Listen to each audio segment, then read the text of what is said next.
7 minutes. MattK with a glorious summer's day. A glorious summer's day. MattK. It was a glorious summer's day about 3 weeks ago. It was a Saturday afternoon, about 2:30 in the afternoon, and the conditions were perfect to go snorkeling. So I was heading down the boat with my brother to go snorkeling that afternoon. There was not a cloud in the sky. It was about 35 degrees that afternoon. There wasn't a breath of air. So we headed down to the bay, and as we reached the bay, overlooking the water, it was perfectly calm throughout. There was glassy conditions right as far as you could see. And the air was so clear you could see all the way across the Queen's Cliff and as far north out to the Yang Mountains in the northwest. Perfect conditions for snorkeling. So my brother and I were heading down snorkeling this particular Saturday afternoon, as we occasionally do. And we're heading down to Beaumaris Bay, which is probably about 2 kilometres from here. It's not far from the Rickers Point Marine Sanctuary. So we walked down the coastal path and we headed down towards Beaumaris Bay, which is a nice little protected cove. There's a nice little jetty there, a boat ramp where you can, it's a good setting off point for snorkeling. So we got down to the beach and we wasted no time getting our snorkeling gear on. We put our goggles on and our snorkels on, didn't have any flippers or anything like that, and headed down to the water. Over in the distance you could see all the surrounding beaches were packed with people. There was boats out on the bay, boats sitting just offshore, and there's people snorkeling and swimming through the water already. The local Sea Scout troop was there in the water, and the little kids were jumping off the jetty and paddling their canoes around and having a great time.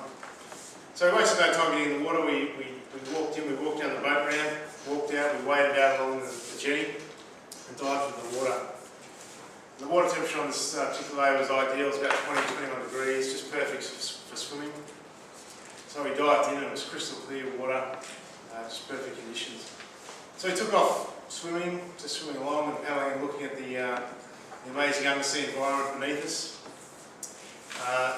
The Beaumaris area is quite renowned for its cliffs and for its marine sanctuary. A lot of the coastline along there is all rocky outcrops and cliff faces and large boulders and underwater reefs. So it's a great place to swim along and snorkel through these boulders and round rock platforms and long cliff faces and looking at this amazing undersea marine environment. So as we're paddling along, just taking it easy, just going with the current, and looking down at the sunlight shining through the water, just illuminates all of the undersea environment. All the colours just come alive with vivid colours.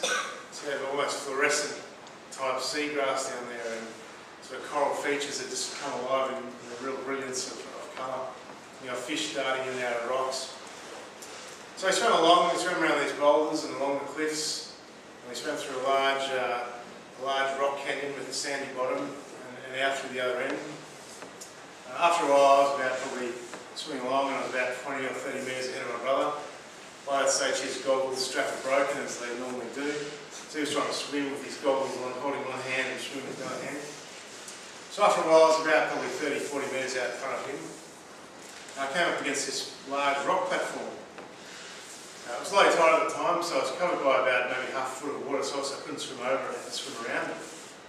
So I started swimming out on this rock platform, so I was swimming under the underside edge of it, and swimming out into the bay, probably about 5 or 10 metres.